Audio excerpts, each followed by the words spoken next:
and quit just in time to go east and meet my husband in Chicago, or Evanston, Illinois, the day after my first wedding anniversary. So he was gone for 1 week, less than a year. And then we toured. We went to New York. I'd never been east. And Washington, D.C. And he was mustered out in Philadelphia and came home to this house and his mother.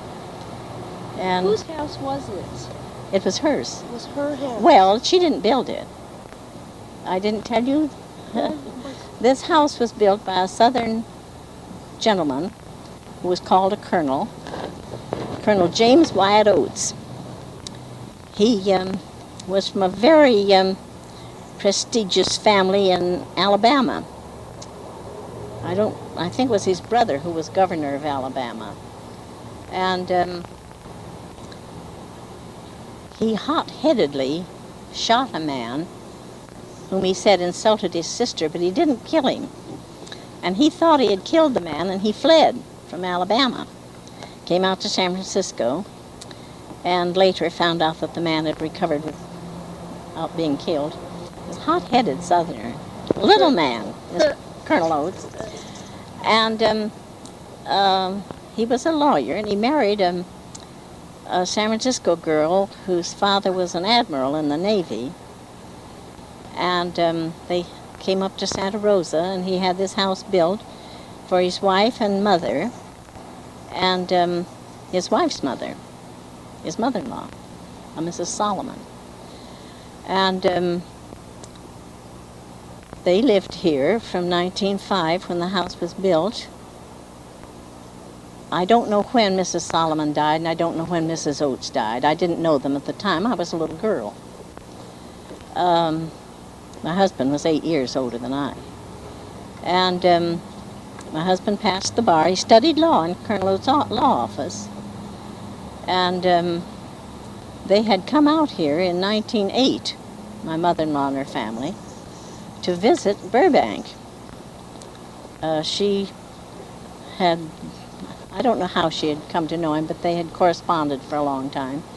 And he persuaded them to come out for a visit. And they came, my mother-in-law and her oldest son, John, who did the family genealogy, which I have.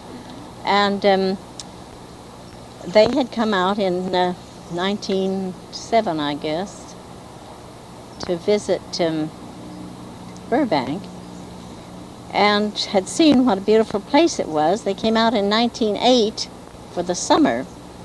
They bought a little farmhouse out on Hohen Avenue on Matanzas Creek, which is in the southern part of town.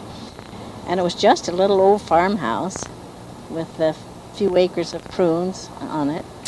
And they loved it so that they never went back.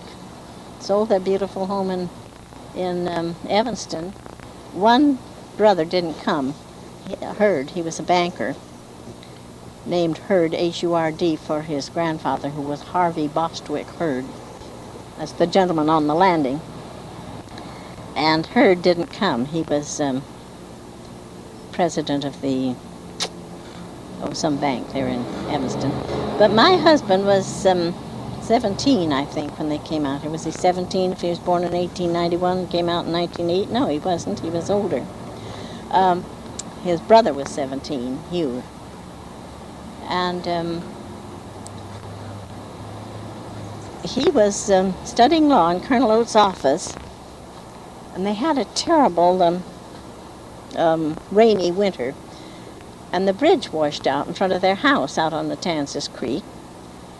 And there was only at that time my husband and his sister Catherine, who was an artist, by the way, and the mother. And so they picked up and went down to Berkeley, lived in the Claremont for the winter. And Colonel Oates said to Hilliard, "Why don't you come and live with me?" He was living here with a hired girl by the name of Annie Bogey. And so my husband came here and was living with Colonel Oates in 1915. And Colonel Oates got the flu after he'd been living here some time with him, and was dead in 3 days.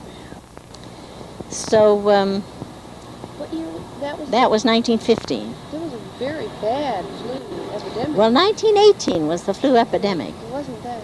But Colonel Oates died before then. And I think he was only a man in his maybe late 50s or something. He wasn't an old man. And